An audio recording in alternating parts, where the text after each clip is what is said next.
Avez-vous déjà entendu parler du logement intergénérationnel? C'est un concept très sympathique qui apporte une solution évidente à une problématique de logement. Le principe du logement intergénérationnel est simple. Il permet à des étudiants de trouver un logement et en même temps de lutter contre la solitude des personnes âgées. Pour un étudiant, le logement intergénérationnel lui permet de se loger à des tarifs très raisonnables et même parfois gratuitement. En échange de ce coup de pouce financier, celui-ci s'engage à rendre quelques services à la personne âgée, comme par exemple lui faire ses courses ou préparer son repas. Si vous êtes étudiant, retenez surtout que le plus important est de tenir compagnie à votre aîné. La gratuité du loyer n'est pas systématique, tout dépend de votre implication.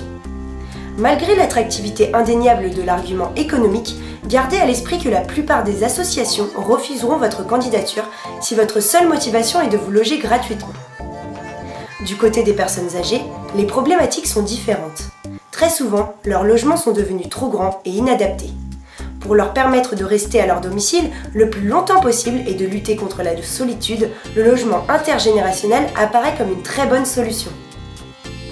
Cependant, ce concept importé d'Espagne, qui a vu le jour en France en 2004, est encore peu répandu, alors même que la pénurie de logements pour les étudiants et la solitude des personnes âgées sont deux problèmes actuels importants.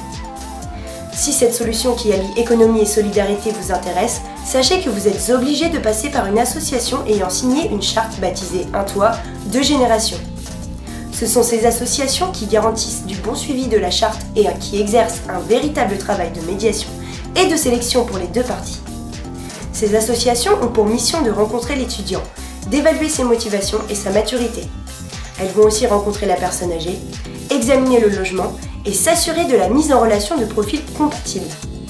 Enfin, ces associations vont faire signer aux deux parties une convention fixant les règles de vie de la cohabitation. Le logement intergénérationnel concerne avant tout les étudiants et les personnes âgées, aimant partager et découvrir d'autres individus. N'hésitez pas à vous renseigner auprès de votre mairie pour connaître les coordonnées de la structure la plus proche de chez vous.